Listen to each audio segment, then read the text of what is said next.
Hi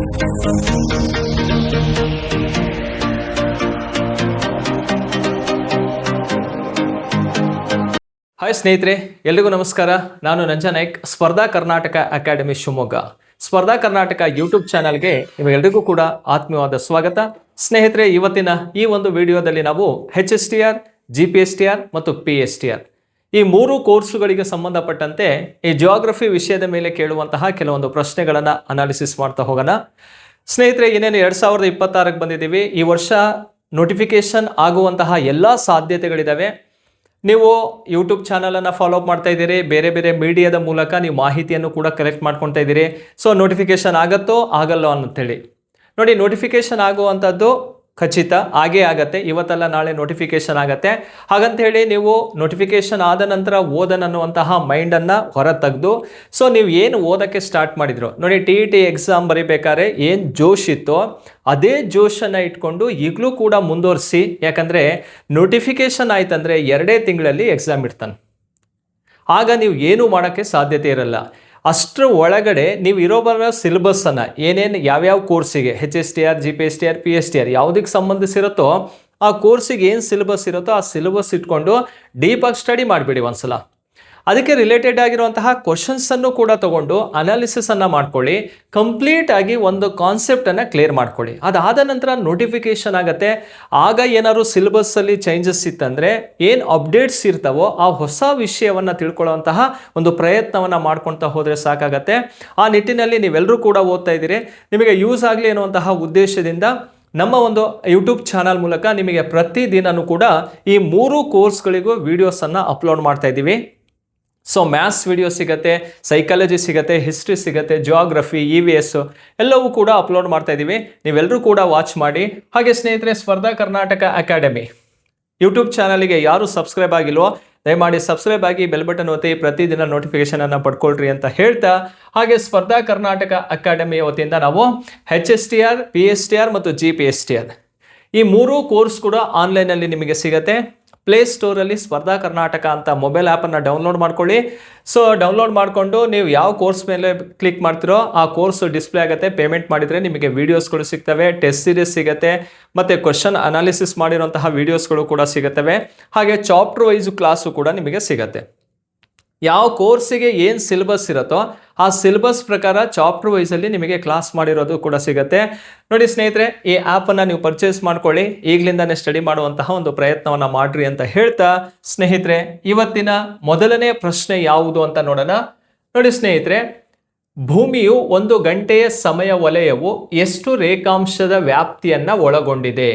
ಭೂಮಿಯು 1 ಗಂಟೆಯ ಸಮಯದ ವಲಯವು ಎಷ್ಟು ರೇಖಾಂಶದ ವ್ಯಾಪ್ತಿಯನ್ನು ಒಳಗೊಂಡಿದೆ ಅಂತ ಹೇಳಿ, ಅಂದರೆ ಎಷ್ಟು ಲ್ಯಾಂಗಿಟ್ಯೂಡ್ನಲ್ ಎಕ್ಸ್ಟೆನ್ಷನ್ ಇರುತ್ತೆ ಅಂತ. ಇಲ್ಲಿ ಫಸ್ಟ್ ಅರ್ಥ ಮಾಡ್ಕೋಬೇಕಾಗಿರೋದು ಭೂಮಿಯ ಮೇಲೆ ಒಟ್ಟು ಎಷ್ಟು ರೇಖಾಂಶಗಳಿದೆ ಅಂತ ಹೇಳಿ ತಿಳ್ಕೊಂಡಿರಬೇಕು. ಅಥವಾ 1 ಗಂಟೆ ಸಮಯ ಆಗಬೇಕಂದ್ರೆ ಸೂರ್ಯನ ಕಿರಣಗಳು ಎಷ್ಟು ರೇಖಾಂಶದ ಮೇಲೆ ಹಾದು ಹೋಗುತ್ತೆ ಅನ್ನೋದನ್ನು ಅರ್ಥ ಮಾಡ್ಕೋಬೇಕು. ಸೊ ಇದನ್ನು ನಾವಿಲ್ಲಿ ಕ್ಲಿಯರ್ ಆಗಿ ಅರ್ಥ ಮಾಡಿಕೊಂಡು ನಂತರ ಆನ್ಸರನ್ನು ಹುಡ್ಕೋಣ. ರೈಟ್, ನೋಡಿ, ಭೂಮಿಯ ಮೇಲೆ 2 ರೇಖೆಗಳನ್ನು ಡ್ರಾ ಮಾಡ್ತೀವಿ. ಒಂದು ಪೂರ್ವದಿಂದ ಪಶ್ಚಿಮಕ್ಕೆ ಎಳೆದಿರುವಂತಹ ಕಾಲ್ಪನಿಕ ರೇಖೆಗಳು ಕಂಡುಬರ್ತವೆ. ಇದನ್ನು ಅಕ್ಷಾಂಶಗಳು ಅಂತ ಕರೆಯೋದು. ಈಗ ಡ್ರಾ ಮಾಡ್ತಾ ಇದ್ದೀನಲ್ಲ, ಇದು ಅಕ್ಷಾಂಶಗಳು. ಅದೇ ರೀತಿ ಭೂಮಿಯ ಮೇಲೆ ಉತ್ತರದಿಂದ ದಕ್ಷಿಣಕ್ಕೆ ರೇಖೆಯನ್ನು ಎಳಿತೀವಿ, ಕಾಲ್ಪನಿಕ ರೇಖೆಯನ್ನು. ಇದನ್ನು ರೇಖಾಂಶಗಳು ಅಂತ ಕರಿತೀವಿ. ನೋಡಿ, ಇವು ರೇಖಾಂಶಗಳು. ಹಾಗಾದರೆ ಭೂಮಿಯ ಮೇಲೆ ಒಟ್ಟು ಎಷ್ಟು ಅಕ್ಷಾಂಶಗಳಿದೆ ಅಂತ ಕೇಳಿದಾಗ ಟೋಟಲ್ ಲ್ಯಾಟಿಟ್ಯೂಡ್ಸ್ ಅಂತ ಕೇಳಿದರೆ ಒಟ್ಟು ಇರುವಂಥದ್ದು 180 ಡಿಗ್ರಿ ಅಕ್ಷಾಂಶಗಳು ಭೂಮಿಯ ಮೇಲೆ ಕಂಡುಬರ್ತಾವೆ.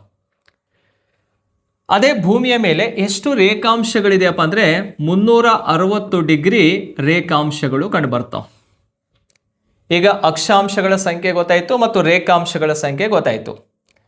ಇಲ್ಲಿ ಕೊಟ್ಟಿರುವಂತಹ ಪ್ರಶ್ನೆ ಏನಪ್ಪ ಅಂದರೆ ಟೈಮ್ ರಿಲೇಟೆಡ್ ಆಗಿರುವಂತಹ ಕ್ವಶನ್ ಅನ್ನು ಕೇಳಿದ್ದಾನೆ. ಹಾಗಾಗಿ ಈ ರೇಖಾಂಶಗಳು ಅನ್ನುವಂಥದ್ದು ಸಮಯವನ್ನು ನಿರ್ಧಾರ ಮಾಡೋದಕ್ಕೆ ತುಂಬ ಇಂಪಾರ್ಟೆಂಟ್ ಆಗಿರ್ತಾವೆ. ಹಾಗಾದರೆ ಯಾವ ರೇಖಾಂಶಗಳು ಇಲ್ಲಿ ನಮಗೆ ಇಂಪಾರ್ಟೆಂಟ್ ಆಗಿ ಕೆಲಸ ಮಾಡತ್ತೆ ಅನ್ನೋದು ನೋಡಬೇಕು. ಈಗ ಇದು 0 ಡಿಗ್ರಿ ಅಂತ ತಗೊಳ್ಳೋಣ. 0 ಡಿಗ್ರಿ, ಇದನ್ನು GMT ಅಂತ ಕರಿತೀವಿ, ಗ್ರೀನ್ವಿಚ್ ಮೆರಿಡಿಯನ್ ಟೈಮ್ ಅಂತ. ಈ 0 ಡಿಗ್ರಿಯಿಂದ ಪೂರ್ವದ ಕಡೆ 180 ಡಿಗ್ರಿ ರೇಖಾಂಶಗಳಿದ್ರೆ ಪಶ್ಚಿಮದ ಕಡೆ 180 ಡಿಗ್ರಿ ರೇಖಾಂಶಗಳಿದಾವೆ. ಒಟ್ಟು ಎಷ್ಟಿದಾವಪ್ಪ ಅಂದ್ರೆ 360 ಡಿಗ್ರಿ ರೇಖಾಂಶಗಳು ಭೂಮಿಯ ಮೇಲೆ ಕಂಡು ಬರ್ತಾವೆ. ಈ ರೇಖಾಂಶಗಳಿಂದ ಆಗುವಂತಹ ಲಾಭ ಏನಪ್ಪಾ ಅಂದ್ರೆ ಒಂದು ಪೊಸಿಷನ್ ಅನ್ನ ತಿಳ್ಕೊಬಹುದು, ಟೈಮ್ ಅನ್ನ ತಿಳ್ಕೊಬಹುದು, ಡೇಟ್ ಅನ್ನ ತಿಳ್ಕೊಳ್ಳೋದಕ್ಕೆ ಇಂಪಾರ್ಟೆಂಟ್ ಆಗಿರೋದು ಲ್ಯಾಂಗಿಟ್ಯೂಡ್ಸ್ಗಳು ನಮಗೆ ಬೇಕು. ಹಾಗಾದ್ರೆ ಈ ರೇಖಾಂಶಗಳು 180 ಅಂತ ನೋಡಿದಾಗ 0 ಡಿಗ್ರಿಯನ್ನ ಬೇಸ್ ಆಗಿ ತಗೊಂಡ್ರೆ ಇಲ್ಲಿ 12 ಅವರ್ ಇರುತ್ತೆ, ಈ ಕಡೆ 12 ಅವರ್ ಇರುತ್ತೆ. ಟೋಟಲ್ ಎಷ್ಟಾಯ್ತಪ್ಪ ಅಂದ್ರೆ 24 ಅವರ್ ಆಗುತ್ತೆ ಒಂದು ದಿನಕ್ಕೆ. ಹಾಗಾದ್ರೆ ಒಂದು ದಿನದಲ್ಲಿ ಕಂಡು ಬರುವಂತಹ ಸಮಯವನ್ನ ನಿರ್ಧಾರ ಮಾಡೋದಕ್ಕೆ ನಾವು ಯಾವ ರೀತಿ ತಗೊಳ್ತೀವಪ್ಪ ಅಂದ್ರೆ, ಈಗ ಗ್ಲೋಬ್ ಅಂದ್ರೆ ಭೂಮಿ ಸುತ್ತತ್ತೆ, ತನ್ನ ಅಕ್ಷದ ಸುತ್ತ ಒಂದು ಸುತ್ತಕ್ಕೆ ಎಷ್ಟು ಟೈಮ್ ಬೇಕಪ್ಪ ಅಂದ್ರೆ 24 ಗಂಟೆ ಬೇಕು. ಆ 24 ಗಂಟೆಯಲ್ಲಿ ಪ್ರತಿಯೊಂದು ರೇಖಾಂಶಗಳು ಸೂರ್ಯನಿಗೆ ಅಭಿಮುಖವಾಗಿ ಬರ್ತಾವೆ. ಹಾಗಾಗಿ ಇಲ್ಲಿ ಇರುವಂತಹ ಗ್ಲೋಬಲ್ ಇರುವಂತಹ ಎಲ್ಲ ರೇಖಾಂಶವನ್ನು ಆಧಾರವಾಗಿಟ್ಕೊಂಡು ಒಟ್ಟು ಎಷ್ಟು ವೇಳಾ ವಲಯಗಳನ್ನಾಗಿ ವಿಭಾಗ ಮಾಡ್ತೀವಪ್ಪ ಅಂದ್ರೆ 24 ವೇಳಾ ವಲಯಗಳು ಕಂಡು ಬರ್ತಾವೆ. ಎಷ್ಟು ಟೈಮ್ ಝೋನ್ ಇದೆ ಅಂದ್ರೆ 24 ಟೈಮ್ ಝೋನ್ಸ್ ಇದಾವೆ. ಹಾಗಾದ್ರೆ ಈ ಟೈಮ್ ಅನ್ನ ಕಂಡುಹಿಡಿಯುವಂತಹ ವಿಧಾನ ಹೇಗಿರುತ್ತಪ್ಪ ಅಂತ ಕೇಳಿದ್ರೆ, ನೋಡಿ ಸೂರ್ಯನ ಕಿರಣಗಳು ಈಗ 0 ಡಿಗ್ರಿ ಮೇಲಿದೆ, ನೆಕ್ಸ್ಟ್ 1 ಡಿಗ್ರಿಗೆ ಬರತ್ತಂತ ಅನ್ಕೊಳ್ಳಿ. 1 ಡಿಗ್ರಿಗೆ 0 ಡಿಗ್ರಿಯಿಂದ 1 ಡಿಗ್ರಿಗೆ ಬರಬೇಕಂದ್ರೆ ಎಷ್ಟು ನಿಮಿಷ ಟೈಮ್ ಬೇಕಪ್ಪ ಅಂದ್ರೆ 4 ನಿಮಿಷಗಳು ಬೇಕು. 4 ಮಿನಿಟ್ಸ್ ಬೇಕಾಗತ್ತೆ. ಅದೇ 4 ಮಿನಿಟ್ಸ್ ಅನ್ನ ಬೇಸಾಗಿ ಇಟ್ಕೊಂಡೆ ಟೈಮ್ ಅನ್ನ ನಾವು ಕ್ಯಾಲ್ಕುಲೇಷನ್ ಮಾಡೋದು ಹೇಗೆ ನೋಡಿ. ಈಗ 15 ರೇಖಾಂಶಗಳನ್ನ ಸೂರ್ಯನ ಕಿರಣಗಳು ಹಾದು ಹೋಗಿದಾವಂತ ಅನ್ಕೊಳ್ಳೋಣ. 15 ಲ್ಯಾಂಗಿಟ್ಯೂಡ್ಸು ಭೂಮಿ ಸುತ್ತರ್ದಿದೆ ಅಥವಾ ಸೂರ್ಯನ ಕಿರಣಗಳು ಬಿದ್ದಿದಾವೆ. 15 × 4 ಮಾಡಬೇಕು. 15 × 4 ಮಾಡಿದ್ರೆ 60 ಬರುತ್ತೆ. 60 ಅಂದ್ರೆ ಅರ್ಥ ಏನಪ್ಪಾ ಅಂದ್ರೆ 1 ಗಂಟೆ ಅಂತ ಅರ್ಥ, 1 ಅವರ್ ಅಂತ ಕರಿತೀವಿ. 15 ರೇಖಾಂಶಗಳನ್ನ ಹಾದು ಹೋಗೋದಕ್ಕೆ ಎಷ್ಟು ನಿಮಿಷಗಳು ಬೇಕು? 60 ಮಿನಿಟ್ಸ್ ಬೇಕು. 60 ಮಿನಿಟ್ಸ್ ಅಂತ ಹೇಗೆ ಕನ್ಸಿಡರ್ ಮಾಡ್ತೀವಿ? ಒಂದು ರೇಖಾಂಶದಿಂದ ಮತ್ತೊಂದು ರೇಖಾಂಶಕ್ಕೆ ಸೂರ್ಯನ ಕಿರಣಗಳು ಹಾದು ಹೋಗಲು 4 ನಿಮಿಷ ಬೇಕು. ಹಾಗಾಗಿ 15 × 4 ಮಾಡಿದ್ರೆ 60 ಬರುತ್ತೆ. 60 ಅಂದ್ರೆ 1 ಗಂಟೆ ಅಂತ ಸಮಯ ಅಂತ ನೋಡ್ತೀವಿ. ಈಗ ಕೊಟ್ಟಿರುವಂತಹ ಪ್ರಶ್ನೆಗೆ ಹೋಗೋಣ. ಭೂಮಿ 1 ಗಂಟೆಯ ಸಮಯ ವಲಯವು ಎಷ್ಟು ರೇಖಾಂಶದ ವ್ಯಾಪ್ತಿಯನ್ನ ಒಳಗೊಂಡಿದೆ ಅಂತ ಕೇಳಿದ್ರೆ ಇಲ್ಲಿ ಆನ್ಸರ್ ನಮಗೆ ಕ್ಲಿಯರ್ ಇದೆ. ಎಷ್ಟು ರೇಖಾಂಶದ ವ್ಯಾಪ್ತಿಯನ್ನು ಒಳಗೊಂಡಿದೆ? 15 ರೇಖಾಂಶದ ವ್ಯಾಪ್ತಿಯಲ್ಲಿ 1 ಗಂಟೆ ಸಮಯವಾಗತ್ತೆ. ಈಗ ಇಲ್ಲಿ ಕ್ಲಿಯರ್ ಮಾಡಿದೆ. 15 × ಎಷ್ಟು ಮಾಡಬೇಕು? 4 ಮಾಡಬೇಕು. 60 ಬರುತ್ತೆ. 60 ಅಂದ್ರೆ ಅರ್ಥ 1 ಅವರ್ ಅಂತ ಹೇಳಿ. ಕ್ಲಿಯರಾ? 1 ಗಂಟೆ ಸಮಯವಾಗಿರುತ್ತೆ 16 ಅಂದ್ರೆ. ಕ್ಲಿಯರಾ?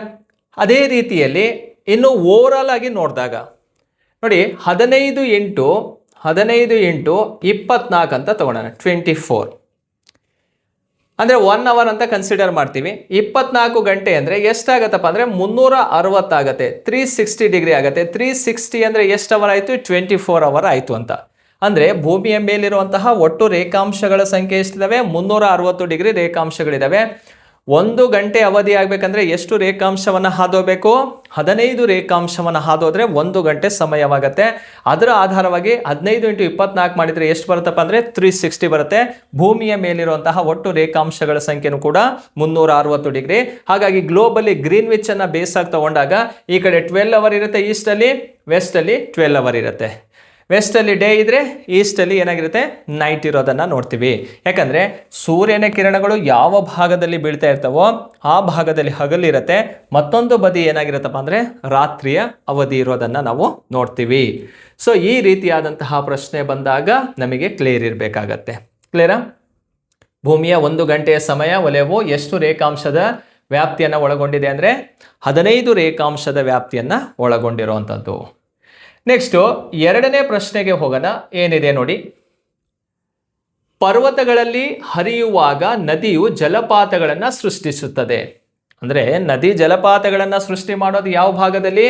ಪರ್ವತದಲ್ಲಿ ಹರಿದಾಗ ಮಾತ್ರ ನದಿಗಳು ಜಲಪಾತವನ್ನು ಸೃಷ್ಟಿ ಮಾಡೋದಕ್ಕೆ ಸಾಧ್ಯತೆ ಇರುತ್ತೆ. ಹಾಗಾದರೆ ಆ ಜಲಪಾತಗಳಿಗೆ 2 ಪ್ರಮುಖ ಕಾರಣಗಳನ್ನು ಆಯ್ಕೆ ಮಾಡಿ ಅಂತ ಇದೆ. ಯಾಕೆ ಜಲಪಾತಗಳು ನಿರ್ಮಾಣವಾಗ್ತವೆ ಅನ್ನೋದಕ್ಕೆ 2 ರೀಸನ್ ಅನ್ನ ಕೊಡಬೇಕಾಗತ್ತೆ. ಅವು ಯಾವುದು ಅಂತ ನೋಡಿದಾಗ ಫಸ್ಟ್ ಹೇಳುತ್ತೆ river moves in the between trees, ಅಂದರೆ ಮರಗಳ ನಡುವೆ ನದಿ ಚಲಿಸುತ್ತದೆ ಅಂತ ಇದೆ. ಮರಗಳ ನಡುವೆ ನದಿಗಳು ಚಲಿಸೋದ್ರಿಂದ ವಾಟರ್ ಫಾಲ್ಸ್ ಆಗುತ್ತೆ ಅನ್ನೋದು ತಪ್ಪದು. ಹಾಗಾಗಿ ಈ ಸ್ಟೇಟ್ಮೆಂಟ್ ಏನಾಗಿದೆ? ರಾಂಗ್ ಇದೆ. ನೆಕ್ಸ್ಟ್ 2ನೇದು ನೋಡಿ, river flows over very hard rocks ಅಂತ ಇದೆ. ಅಂದರೆ ನದಿ ತುಂಬ ಗಟ್ಟಿಯಾದ ಬಂಡೆಗಳ ಮೇಲೆ ಹರಿಯುತ್ತದೆ. ಈಗ ಬೆಟ್ಟ ಅಂತ ನೋಡಿದಾಗ ಈ ಬೆಟ್ಟ ಇದೆ, ನದಿ ಈ ಭಾಗದಿಂದ ಹರ್ಕೊಂಡ್ ಬರ್ತಾ ಇದೆ ಅಂದಾಗ ಇದು ಹಾರ್ಡ್ ರಾಕ್ಸ್ ಆಗಿರುತ್ತೆ, ಕಠಿಣವಾದಂತಹ ಶಿಲೆ ಆಗಿರುತ್ತೆ. ಆ ಕಠಿಣವಾದಂತಹ ಶಿಲೆಯಲ್ಲಿ ಮೇಲಿಂದ ನದಿ ನೀರು ಬಂದಾಗ ಅದು ಏನು ಮಾಡುತ್ತಪ್ಪ ಅಂದರೆ ಧುಮ್ಕಕ್ಕೆ ಸ್ಟಾರ್ಟ್ ಆಗುತ್ತೆ. ಈ ರೀತಿ ನೀರು ಧುಮ್ಕತ್ತೆ. ಇದನ್ನೇ ನಾವು ಏನಂತ ಕರಿತೀವಿ? ಜಲಪಾತ ಅಂತ ಕರೆಯೋದು. ಅಂದರೆ ಯಾವ ರಾಕ್ಸ್ ಇರುತ್ತೆ ಆ ಭಾಗದಲ್ಲಿ? ಕಠಿಣವಾದಂತಹ ಶಿಲೆಗಳು. ಈಗ ಜೋಗ್ ಫಾಲ್ಸ್ ಆಗಿರ್ಬೋದು, ಕುಂಚಿಕಲ್ ಫಾಲ್ಸ್ ಆಗಿರ್ಬೋದು, ಯಾವುದೇ ಒಂದು ವಾಟರ್ ಫಾಲ್ಸಿಗೆ ಹೋಗಿ ನೀವು ಆ ನೀರು ಮೇಲ್ಗಡೆಯಿಂದ ಬೀಳ್ತಾ ಇದೆ ಅಂದಾಗ ಅಲ್ಲಿ ಗಟ್ಟಿಯಾದಂತಹ ಬಂಡೆ ಇರೋದು. ಅಲ್ಲೆಲ್ಲರೂ ಸಾಫ್ಟ್ ರಾಕ್ಸ್ ಇತ್ತಂದರೆ ಅದೇನು ಮಾಡಿಬಿಡ್ತು? ಕರಗಿ ಹೋಗ್ಬಿಡ್ತಿತ್ತು. ಕರಗಿ ಹೋದಾಗ ನೀರು ಎತ್ತರದಿಂದ ಧುಮುಕ್ತಾ ಇರಲಿಲ್ಲ. ಹಾಗಾಗಿ ಅಲ್ಲಿ ಹಾರ್ಡ್ ರಾಕ್ಸ್ ಇರೋದ್ರಿಂದ ನೀರು ಏನಾಗತ್ತಪ್ಪ ಅಂದರೆ ಆ ಕಠಿಣವಾದ ಶಿಲೆಗಳ ಮೂಲಕ ಕೆಳಗಡೆ ಬೀಳತ್ತೆ. ಹಾಗಾಗಿ ಅಲ್ಲಿ ವಾಟರ್ ಫಾಲ್ಸು ಫಾರ್ಮೇಷನ್ ಆಗುತ್ತೆ. ಹಾಗಾಗಿ ಎರಡನೇ ಸ್ಟೇಟ್ಮೆಂಟ್ ಏನಾಗಿದೆಯಪ್ಪ ಅಂದರೆ ಸರಿ ಇದೆ. ಮೂರನೇ ನೋಡಿ, river moves over soft rocks ಅಂತ ಇದೆ. ನೋಡಿ, ಮೃದು ಶಿಲೆ ಇತ್ತಂದರೆ ಇದನ್ನು ಕರಗಿಸ್ಬಿಡತ್ತೆ. ಅದು ಕಂಪ್ಲೀಟ್ ಆಗಿ ಎರೋಸನ್ ಮಾಡ್ಕೊಳ್ತಾ ಹೋಗುತ್ತೆ. ಎರೋಸನ್ ಮಾಡ್ಕೊಳ್ತಾ ಹೋದಂದರೆ ವಾಟರ್ ಫಾಲ್ಸ್ ಫಾರ್ಮೇಷನ್ ಆಗಲ್ಲ. ಹಾಗಾಗಿ ಎಲ್ಲಿ ಮೃದು ಶಿಲೆಗಳು ಕಂಡು ಬರ್ತಾವೋ ಅಲ್ಲಿ ಜಲಪಾತಗಳು ನಿರ್ಮಾಣ ಆಗಲ್ಲ. ಹಾಗಾಗಿ ಇದು ತಪ್ಪಾದಂತಹ ಹೇಳಿಕೆ. ಎಷ್ಟನೇದು? ಸಿ. ಡಿ ನೋಡೋಣ. River flows down step valley ಅಂತ ಇದೆ. ನದಿ ಕಡಿದಾದ ಕಣಿವೆಗಳಲ್ಲಿ ಹರಿಯುತ್ತೆ. ನೋಡಿ, ಜಲಪಾತಗಳು ಅಂತ ನೋಡಿದಾಗ ಯಾವುದೋ ಬೆಟ್ಟದ ಭಾಗದಿಂದ ನೀರು ಧುಮುಕ್ತಾ ಇರುತ್ತೆ, ಅಲ್ಲಿ ಕಣಿವೆಗಳು ಕಾಣಿಸ್ತವೆ, ಕಡಿದಾದಂತಹ ಬಂಡೆಗಳು ಕಾಣಿಸ್ತವೆ. ಆ ಬಂಡೆಗಳ ಮೂಲಕ ನೀರು ಧುಮುಕತ್ತೆ. ಅದನ್ನೇ ಏನಂತ ಕರಿತೀವಿ ನಾವು? ಜಲಪಾತಗಳು ಅಂತ ಕರಿತೀವಿ. ಹಾಗಾಗಿ ನದಿ ಕಡಿದಾದ ಕಣಿವೆಯಲ್ಲಿ ಹರಿಯೋದ್ರಿಂದ ಏನು ನಿರ್ಮಾಣವಾಗತ್ತಪ್ಪ ಅಂದರೆ ಜಲಪಾತಗಳು ನಿರ್ಮಾಣವಾಗ್ತವೆ. ಹಾಗಾಗಿ ಡಿ ಅನ್ನೋದು ಇದಕ್ಕೆ ಸರಿಯಾದಂತಹ ಉತ್ತರವಾಗಿರುತ್ತೆ. ಹಾಗಾದರೆ ಒಂದು ಜಲಪಾತ ನಿರ್ಮಾಣವಾಗೋದಕ್ಕೆ ಎರಡು ಪ್ರಮುಖ ಕಾರಣ ಏನಪ್ಪ ಅಂದರೆ ಹಾರ್ಡ್ ರಾಕ್ಸ್ ಇರುತ್ತೆ, ಸ್ಟೆಪ್ ವ್ಯಾಲಿ ಮೂಲಕ ಫ್ಲೋ ಆಗೋದ್ರಿಂದ ಅಲ್ಲಿ ಏನಾಗತ್ತಪ್ಪ ಅಂದರೆ ಜಲಪಾತಗಳು ನಿರ್ಮಾಣವಾಗ್ತವೆ. ಹಾಗಾಗಿ ಬಿ ಮತ್ತು ಸಿ ಅನ್ನೋದು ಸರಿಯಾದಂತಹ ಉತ್ತರ. ಬಿ ಮತ್ತು ಡಿ ಅನ್ನೋದು ರೈಟ್ ಆನ್ಸರ್. ಇಲ್ಲಿ ಬಿ ಮತ್ತು ಡಿ ಅನ್ನೋದು ಯಾವ ಆಪ್ಷನ್ ಅಲ್ಲಿ ಇದೆಯಪ್ಪ ಅಂದರೆ ಆಪ್ಷನ್ ಎ ಅಲ್ಲಿ ಕಂಡುಬರುತ್ತೆ. ಆಪ್ಷನ್ ಎ ಅಲ್ಲಿ ಕಂಡುಬರುತ್ತೆ. ಹಾಗಾಗಿ ಎರಡನೇ ಪ್ರಶ್ನೆಗೆ ಸರಿಯಾದಂತಹ ಉತ್ತರ ಎ ಆಗಿರುತ್ತೆ. ಓಕೆ, ನೆಕ್ಸ್ಟು ಮೂರನೇ ಪ್ರಶ್ನೆಗೆ ಹೋಗೋಣ. ಭಾರತದ ಮೊದಲ ನೂಲುವ ಹತ್ತಿ ಗಿರಣಿಯನ್ನು ಬಾಂಬೆಯಲ್ಲಿ ಯಾವ ವರ್ಷ ಸ್ಥಾಪಿಸಲಾಯಿತು? ನೋಡಿ, ಭಾರತದ ಮೊದಲ ನೂಲುವ ಹತ್ತಿ ಗಿರಣಿಯನ್ನು ಬಾಂಬೆಯಲ್ಲಿ ಯಾವ ವರ್ಷ ಸ್ಥಾಪಿಸಲಾಯಿತು ಅಂತ ಇದೆ. ಇದಕ್ಕೆ ಸರಿಯಾದಂತಹ ಉತ್ತರ ಯಾವುದಪ್ಪ ಅಂದರೆ ನೋಡಿ, 1854ರಲ್ಲಿ ಅದನ್ನು ಸ್ಥಾಪನೆ ಮಾಡಲಾಗತ್ತೆ. ಯಾವುದು? ನೂಲುವ ಹತ್ತಿ ಗಿರಣಿಯನ್ನು ಬಾಂಬೆಯಲ್ಲಿ ಸ್ಥಾಪನೆ ಮಾಡಿದ್ದು ಯಾವ ವರ್ಷ ಅಂತ ಕೇಳಿದರೆ 1854ರಲ್ಲಿ. ನೋಡಿ, 1854ರಲ್ಲಿ ಸ್ಥಾಪನೆ ಆದಂತಹ ಇದು ಮೊಟ್ಟ ಮೊದಲ ಆಧುನಿಕ ಹತ್ತಿ ಗಿರಣಿ ಅಂತಲೂ ಕೂಡ ಕರಿತೀವಿ ಇದನ್ನು. ಹಾಗಾದರೆ ಇದಕ್ಕಿಂತ ಮುಂಚಿತವಾಗಿ ಮೊಟ್ಟ ಮೊದಲ ಹತ್ತಿ ಗಿರಣಿಯನ್ನು ಪ್ರಾರಂಭಿಸಿದ್ದು ಎಲ್ಲಪ್ಪ ಅಂದರೆ 1818 ಅಂದರೆ 1818ರಲ್ಲಿ ಪಶ್ಚಿಮ ಬಂಗಾಳದ ಹೌರಾ ಎಂಬಲ್ಲಿ ಈ ಗಿರಣಿಯನ್ನು ಸ್ಥಾಪನೆ ಮಾಡಲಾಗತ್ತೆ. ಇಲ್ಲಿ ಪಶ್ಚಿಮ ಬಂಗಾಳದ ಹೌರಾ ಎಂಬಲ್ಲಿ 1818ರಲ್ಲಿ ಮೊಟ್ಟ ಮೊದಲ ಭಾರತದ ಹತ್ತಿ ಗಿರಣಿಯನ್ನು ಪ್ರಾರಂಭಿಸಲಾಯಿತು. ಆದರೆ ಆಧುನಿಕ ಹತ್ತಿ ಗಿರಣಿಯನ್ನು ಆರಂಭಿಸಿದ್ದು ಎಲ್ಲಿ ಅಂತ ಕೇಳಿದರೆ ಬಾಂಬೆ, ಮುಂಬೈಯಲ್ಲಿ 1854ರಲ್ಲಿ. ಹಾಗಾಗಿ ಮೂರನೇದಕ್ಕೆ ಸರಿಯಾದಂಥ ಉತ್ತರ ಬಿ ಅನ್ನೋದು ರೈಟ್ ಆನ್ಸರ್ ಆಗಿರುತ್ತೆ. ನೆಕ್ಸ್ಟ್ ನಾಲ್ಕನೇ ಪ್ರಶ್ನೆಗೆ ಹೋಗೋಣ. Which of the following place in India is known as little Tibet ಅಂತ ಕರಿತೀವಿ. ಅಂದರೆ ಭಾರತದಲ್ಲಿ ಈ ಕೆಳಗಿನ ಯಾವ ಸ್ಥಳವನ್ನು ಲಿಟಲ್ ಟಿಬೇಟ್ ಎಂದು ಕರೆಯುತ್ತಾರೆ? ಈ ಪದ ನಮಗೆ ಪರಿಚಯ ಇರಬೇಕಾಗತ್ತೆ. ಯಾವ ಪ್ಲೇಸಿಗೆ ಲಿಟಲ್ ಟಿಬೇಟ್ ಅಂತ ಕರಿತೀವಿ? ನೋಡಿ, ಲಡಾಖ್ ಆಗಿರ್ಬೋದು, ಅರುಣಾಚಲ್ ಪ್ರದೇಶ, ಧರ್ಮಶಾಲಾ ಹಿಮಾಚಲ್ ಪ್ರದೇಶದಲ್ಲಿ ಬೋಧಗಯಾ ಅಂತ ಇದೆ. ಸೊ ಇದರಲ್ಲಿ ಯಾವುದು ಸರಿಯಾದಂತಹ ಉತ್ತರ ಅಂಥೇಳಿ ಏನಾದ್ರು ಕಾಮೆಂಟ್ ಮಾಡ್ತೀರಾ? ನೋಡಿ, ಇದರಲ್ಲಿ ಯಾವುದು ಸರಿಯಾದಂಥ ಉತ್ತರ ಅಂತ ನಿಮಗೂ ಕೂಡ ಗೊತ್ತಿರುತ್ತೆ. ಲಡಾಖ್ ಆಗಿರ್ಬೋದು, ಅರುಣಾಚಲ್ ಪ್ರದೇಶ ಆಗಿರ್ಬೋದು, ಧರ್ಮಶಾಲಾ ಆಗಿರ್ಬೋದು, ಬೋಧಗಯಾ ಅಂತ ಆಗಿರ್ಬೋದು. ನೋಡಿ ಸ್ನೇಹಿತರೆ, ಇದಕ್ಕೆ ಸರಿಯಾದಂತಹ ಉತ್ತರ ಯಾವುದಪ್ಪ ಅಂದರೆ ಲಡಾಖ್ ಅನ್ನೋದು ಇದಕ್ಕೆ ರೈಟ್ ಆನ್ಸರ್ ಆಗಿರುತ್ತೆ. ನಾಲ್ಕನೇ ಪ್ರಶ್ನೆಗೆ ಯಾಕೆ ಲಡಾಖನ್ನು ಲಿಟಲ್ ಟಿಬೇಟ್ ಅಂತ ಕರಿತೀವಿ? ಅಲ್ಲಿನ ಭೌಗೋಳಿಕ ಸ್ವರೂಪವಾಗಿರ್ಬೋದು, ಅಲ್ಲಿನ ಸಾಂಸ್ಕೃತಿಕ ಆಗಿರ್ಬೋದು, ಧರ್ಮ ಆಗಿರ್ಬೋದು, ಅರ್ಥ ಆಯ್ತಲ್ಲ, ಅವೆಲ್ಲವೂ ಕೂಡ ಟಿಬೇಟಿಗೆ ಹೋಲಿಕೆ ಇದ್ದಂತೆ ಕಂಡುಬರುತ್ತೆ. ಹಾಗಾಗಿ ಈ ಒಂದು ಲಡಾಖನ್ನು ಏನಂತ ಕರೀತಾರಪ್ಪ ಅಂದರೆ ಲಿಟಲ್ ಟಿಬೇಟ್ ಅಂತಲೇ ಕರಿತೀವಿ. ಸಾಂಸ್ಕೃತಿಕ, ಧಾರ್ಮಿಕವಾಗಿರ್ಬೋದು, ಭೌಗೋಳಿಕವಾಗಿ ಆಗಿರ್ಬೋದು, ಎಲ್ಲವೂ ಕೂಡ ಈ ಟಿಬೇಟಿಗೆ ಹೋಲಿಕೆ ಆಗಿರೋದ್ರಿಂದ ಅದು ಆ ಲಡಾಖನ್ನು ಏನಂತ ಕರೀತಾರಪ್ಪ ಅಂತ ಕೇಳಿದರೆ ಲಿಟಲ್ ಟಿಬೇಟ್ ಅಂತ ಕರೆಯುವಂಥದ್ದು. ಇದು ನಾಲ್ಕನೇ ಪ್ರಶ್ನೆಗೆ ಸರಿಯಾದಂಥ ಉತ್ತರ ಯಾವುದಪ್ಪ ಅಂದರೆ ಎ ಅನ್ನೋದು ರೈಟ್ ಆನ್ಸರ್ ಆಗಿರುತ್ತೆ. ನೆಕ್ಸ್ಟ್ ಹೋಗೋಣ. ಐದನೇ ಪ್ರಶ್ನೆ. ಭೂಗೋಳವನ್ನು ಭೂಮಿಯ ನಿಜವಾದ ಮಾದರಿ ಎಂದು ಪರಿಗಣಿಸಲಾಗುತ್ತದೆ. ಹೆಚ್ಚು ಸೂಕ್ತವಾದ ಹೇಳಿಕೆಯನ್ನು ಆರಿಸಿ ಅಂತ ಇದೆ. ಅಂದರೆ ಭೂಗೋಳವನ್ನು ಭೂಮಿಯ ನಿಜವಾದ ಮಾದರಿ ಎಂದು ಪರಿಗಣಿಸಲಾಗುತ್ತದೆ. ಹೆಚ್ಚು ಸೂಕ್ತವಾದ ಹೇಳಿಕೆ ಯಾವುದು ಅಂತ ಇದೆ ನೋಡಿ. ದೇಶಗಳು, ಖಂಡಗಳು ಮತ್ತು ಸಾಗರಗಳನ್ನು ಸರಿಯಾದ ಗಾತ್ರದಲ್ಲಿ ತೋರಿಸಲಾಗಿದೆ. ಇದು ಗೋಳಾಕಾರವಾಗಿರೋದ್ರಿಂದ ಅದು ಚೆಂಡಿನಂತಿದೆ ಮತ್ತು ಇದು ಸ್ಥಿರವಾಗಿದೆ ಅಂತ ಇದೆ. ಸ್ಥಿರವಾಗಿದೆ ಆಗಿರ್ಬೋದು, ಅಥವಾ ಚೆಂಡಿನಂತೆ ಇರೋದಾಗಿರ್ಬೋದು, ಅಥವಾ ಗೋಳಾಕಾರವಾಗಿರೋದು ಇರ್ಬೋದು. ಇವೆಲ್ಲವೂ ಕೂಡ ರಾಂಗ್ ಆಗಿರುವಂಥದ್ದು. ನೋಡಿ, ಗೋಳವನ್ನು ಭೂಮಿಯ ನಿಜವಾದ ಮಾದರಿ ಅಂತ ಕರಿತೀವಿ. ಅಂದರೆ ಆ ಗ್ಲೋಬನ್ನು ತಗೊಳ್ಕೊಳ್ಳಿ, ಅಲ್ಲಿ ಏನೇನು ಕಂಡು ಬರ್ತವೆ?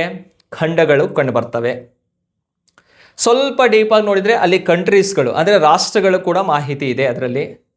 ಮತ್ತು ಸಾಗರಗಳು, ಸಮುದ್ರಗಳು, ಖಾರಿ, ಕೊಲ್ಲಿ, ಜಲಸಂಧಿ ಇವು ಎಲ್ಲದರ ಬಗ್ಗೆನೂ ಕೂಡ ಸಂಪೂರ್ಣವಾದಂತಹ ಒಂದು ಮಾಹಿತಿ ಸಿಗೋದ್ರಿಂದ ಇದಕ್ಕೆ ಸರಿಯಾದಂತಹ ಉತ್ತರ ಯಾವುದು ಅಂದರೆ ಭೂಗೋಳವನ್ನು ಭೂಮಿಯ ನಿಜವಾದ ಮಾದರಿ ಎಂದು ಪರಿಗಣಿಸೋದಕ್ಕೆ ಸೂಕ್ತವಾದ ಮಾಹಿತಿ ಏನಪ್ಪಾ ಅಂದರೆ ದೇಶಗಳ ಬಗ್ಗೆ ಇರುತ್ತೆ, ಖಂಡಗಳು ಇರ್ತವೆ, ಸಾಗರಗಳನ್ನು ಸರಿಯಾದ ಗಾತ್ರದಲ್ಲಿ ತೋರಿಸಲಾಗಿದೆ.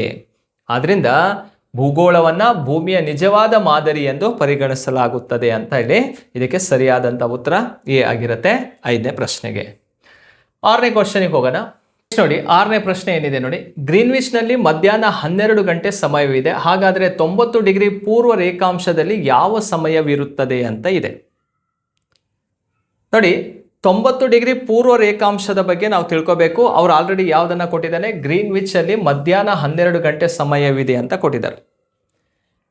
ಇದಕ್ಕೆ ಸರಿಯಾದಂಥ ಉತ್ತರವನ್ನು ನಾವು ಯಾವ ರೀತಿ ಕಂಡುಕೋಬಹುದಪ್ಪ ಅಂದರೆ ಫಸ್ಟ್ ಗ್ಲೋಬನ್ನು ನಾವು ಡ್ರಾ ಮಾಡ್ಕೊಳ್ಳೋಣ. ಈ ಗ್ಲೋಬಲ್ಲಿ ಭೂಮಿಯ ಮಧ್ಯದಲ್ಲಿ ಒಂದು ರೇಖೆಯನ್ನು ಎಳಿತೀವಿ. ಅದೇ 0 ಡಿಗ್ರಿ GMT ರೇಖೆ ಆಗಿರುತ್ತೆ. ಈ 0 ಡಿಗ್ರಿಯಿಂದ ಯಾವಾಗಲೂ ಟೈಮನ್ನು ಕ್ಯಾಲ್ಕುಲೇಷನ್ ಮಾಡಬೇಕಾದ್ರೆ ಪೂರ್ವದ ಕಡೆ ಬಂದರೆ ಟೈಮ್ ಪ್ಲಸ್ ಆಗುತ್ತೆ, ಪಶ್ಚಿಮದ ಕಡೆ ಹೋದರೆ ಟೈಮ್ ಮೈನಸ್ ಆಗುತ್ತೆ. ನೋಡಿ, 0 ಡಿಗ್ರಿಯಿಂದ ಈಸ್ಟಲ್ಲಿ 180 ಡಿಗ್ರಿ ರೇಖಾಂಶಗಳು ಕಂಡು ಬಂದರೆ ಪಶ್ಚಿಮದಲ್ಲಿ 180 ಡಿಗ್ರಿ ರೇಖಾಂಶಗಳು ಕಂಡು ಬರ್ತಾವೆ. ಒಟ್ಟು 360 ಡಿಗ್ರಿ ರೇಖಾಂಶಗಳು ಇರುತ್ತೆ. ಈಗ 0 ಡಿಗ್ರಿ ಭಾಗದಲ್ಲಿ ಅಥವಾ ಗ್ರೀನ್ವಿಚ್ನಲ್ಲಿ ಏನು ಟೈಮ್ ಇದೆ ಅಂತ ಆಲ್ರೆಡಿ ಅವ್ರು ಕೊಟ್ಟಿದ್ದಾರೆ. ಏನು ಟೈಮ್ ಇದೆ ಅನ್ನೋದನ್ನು ಇಲ್ಲಿ ತಿಳ್ಕೊಳ್ಳಿ. 12 ಗಂಟೆ ಸಮಯವಿದೆ. ಈ ಭಾಗ 12 ಗಂಟೆ ಸಮಯ ಇದೆ ಇಲ್ಲಿ ಲಂಡನ್ನಲ್ಲಿ ಅಥವಾ ಗ್ರೀನ್ವಿಚ್ನಲ್ಲಿ. ಇಲ್ಲಿ ಮಧ್ಯಾಹ್ನ 12 ಗಂಟೆ ಸಮಯವಿದೆ ಅಂದಾಗ ಸೂರ್ಯ ಹುಟ್ಟೋದು ಪೂರ್ವದಲ್ಲಿ. ಹಾಗಾಗಿ ಪೂರ್ವದಲ್ಲಿ ಟೈಮ್ ಏನಾಗ್ತಾ ಹೋಗುತ್ತೆ? ಜಾಸ್ತಿ ಆಗ್ತಾ ಬರುತ್ತೆ. ಈಗ ಗ್ರೀನ್ವಿಚ್ನಿಂದ ನಾವು ಟೈಮನ್ನು ಕ್ಯಾಲ್ಕುಲೇಷನ್ ಮಾಡ್ತಾ ಹೋದಾಗ ಪೂರ್ವದ ಕಡೆ ಹೋಗ್ತಾ ಇದೀವಿ ಅಂದಾಗ ಟೈಮ್ ಪ್ಲಸ್ ಆಗಬೇಕು, ಪಶ್ಚಿಮದ ಕಡೆ ಹೋದರೆ ಟೈಮ್ ಮೈನಸ್ ಆಗಬೇಕು. ಈಗ ಅವನು ಕೊಟ್ಟಿರುವಂಥ ಡಿಗ್ರಿ ಯಾವುದಪ್ಪ ಅಂದರೆ 90 ಡಿಗ್ರಿ ಅಂತ ಇದೆ, 90 ಡಿಗ್ರಿ. ಈಗ 90 ಡಿಗ್ರಿಯನ್ನು ನಾವು ಫಸ್ಟ್ ಕ್ಯಾಲ್ಕುಲೇಷನ್ ಮಾಡ್ಕೋಬೇಕಾಗತ್ತೆ. 90 ಅಂತ ಕೇಳಿದಾಗ ನಿಮಗೆ ಆಲ್ರೆಡಿ ಗೊತ್ತಿದೆ, ಒಂದು ರೇಖಾಂಶದಿಂದ ಮತ್ತೊಂದು ರೇಖಾಂಶಕ್ಕೆ ಸೂರ್ಯನ ಕಿರಣಗಳು ಹಾದೋಗಕ್ಕೆ ಎಷ್ಟು ನಿಮಿಷ ಬೇಕು? 4 ನಿಮಿಷ ಬೇಕು. ಹಾಗಾಗಿ ನಾವು ಯಾವ ರೀತಿ ಕ್ಯಾಲ್ಕುಲೇಷನ್ ಮಾಡ್ತೀವಪ್ಪ ಅಂದರೆ 90 × 4 ಅಂತ ಮಾಡ್ತೀವಿ. 90 4 ಮಾಡಿದರೆ ಎಷ್ಟಪ್ಪ ಅಂತ ಬರುತ್ತಪ್ಪ ಅಂದರೆ 360 ಬರುತ್ತೆ. 360ಅನ್ನು 60ಇಂದ ಡಿವೈಡ್ ಮಾಡ್ತೀವಿ. 60ಇಂದ ಡಿವೈಡ್ ಮಾಡಿದರೆ ಎಷ್ಟು ಆನ್ಸರ್ ಬರುತ್ತಪ್ಪ ಅಂದರೆ 6 ಬರುತ್ತೆ. ಇಲ್ಲಿ ಸರಿಯಾದಂಥ ಉತ್ತರ ಆರ್ ಇದೆ. ಆರ್ ಅನ್ನುವಂಥದ್ದು ಎ ಯಲ್ಲೂ ಇದೆ, ಬಿ ಯಲ್ಲೂ ಇದೆ. ಹಾಗಾದರೆ ಸಿ ಮತ್ತು ಡಿ ಅನ್ನೋದು ತಪ್ಪಿದೆ. ಇದಕ್ಕೆ 6 ಸರಿಯಾಗಿರುವಂಥ ಆನ್ಸರು AM PM ಅಂತ ನಾವು ನೋಡಬೇಕಾಗತ್ತೆ. ಇದಕ್ಕೆ ಸರಿಯಾದಂಥ ಉತ್ತರ AM PM ಅಂತ ನೋಡಬೇಕಂದ್ರೆ ನಾವು ಫಸ್ಟ್ ಇಲ್ಲಿ ಅರ್ಥ ಮಾಡ್ಕೊಳ್ಳಿ. ಗ್ರೀನ್ವಿಚ್ನಲ್ಲಿ ಎಷ್ಟು ಗಂಟೆ ಇದೆ? 12 ಗಂಟೆ ಇದೆ. ಈಗ ನಾವು ಯಾವ ಕಡೆ ಹೋಗಬೇಕು? ಪೂರ್ವದ ಸೈಡ್ ಹೋಗಬೇಕು. ಟೈಮ್ ಏನು ಮಾಡ್ತಾ ಹೋಗ್ತೀವಿ? ಪ್ಲಸ್ ಮಾಡ್ತಾ ಹೋಗ್ತೀವಿ. ಎಷ್ಟು ಗಂಟೆ ಪ್ಲಸ್ ಮಾಡಬೇಕು? 6 ಅವರ್ ಪ್ಲಸ್ ಮಾಡಬೇಕು. ಇಲ್ಲಿ ನೋಡಿ, ಈಗ 12 ಗಂಟೆ ಇದೆ.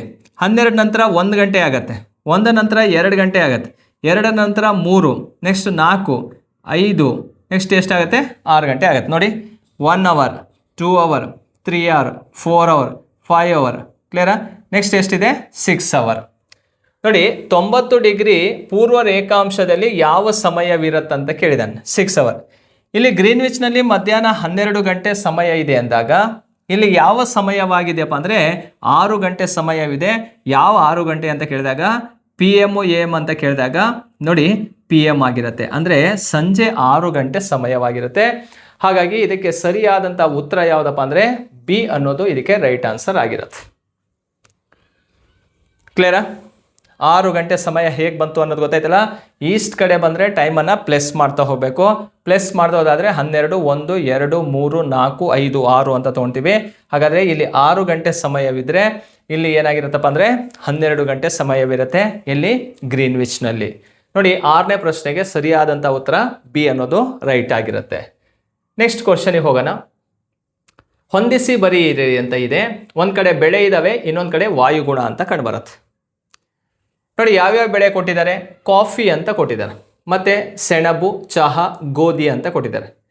ಇದಕ್ಕೆ ಸರಿಯಾದಂತಹ ಉತ್ತರವನ್ನು ನಾವು ನೋಡ್ತಾ ಹೋಗೋದಾದರೆ ನೋಡಿ, ಕಾಫಿ ಬೆಳೆಗೆ ಯಾವ ಒಂದು ವಾಯುಗುಣ ಸೂಕ್ತವಾಗಿರುತ್ತೆ ಅಂದರೆ, ಕಾಫಿ ಬೆಳೆಯುವಂತಹ ಒಂದು ಪ್ರದೇಶ ಹೇಗಿರುತ್ತಪ್ಪ ಅಂದರೆ ಹೈ ಟೆಂಪ್ರೇಚರ್ ಇರುತ್ತೆ. ಉಷ್ಣಾಂಶನೂ ಕೂಡ ಸರಾಸರಿ ಒಂದು 18ರಿಂದ 28 ಡಿಗ್ರಿವರೆಗೂ ಕೂಡ ಟೆಂಪ್ರೇಚರ್ ಇರೋದ್ರಿಂದ ಉಷ್ಣಾಂಶನೂ ಕೂಡ ಜಾಸ್ತಿ ಇರುತ್ತೆ. ಮಳೆ ಪ್ರಮಾಣನೂ ಕೂಡ ಅಲ್ಲಿ ಜಾಸ್ತಿ ಇರುತ್ತೆ. ಯಾಕಂದರೆ 150ರಿಂದ 250 ಸೆಂಟಿಮೀಟರ್ ಅಷ್ಟು ಮಳೆ ಬೀಳುವಂತಹ ಪ್ರದೇಶಗಳಲ್ಲಿ ಕಾಫಿಯನ್ನು ಬೆಳಿತೀವಿ. ಹಾಗಾಗಿ ಎಗೆ ಒಂದನೇದೇ ಸರಿಯಾದಂತಹ ಆಪ್ಷನ್ ಆಗಿರುತ್ತೆ. ಇಲ್ಲಿ ಎಗೆ ಒಂದನೇದು ಸರಿಯಾಗಿದೆ, ಡಿ ಆಪ್ಷನಲ್ಲಿ ಇದೆ ನೋಡಿ. ಇದು ಕೂಡ ತಪ್ಪು, ಇದು ತಪ್ಪು, ಇದು ತಪ್ಪು ಅನ್ನೋದು ಇಲ್ಲೇ ನಮಗೆ ಆನ್ಸರ್ ಸಿಗುತ್ತೆ. ಆದರೂ ಕ್ಲಿಯರ್ ಮಾಡ್ಕೊಳ್ಳೋಣ.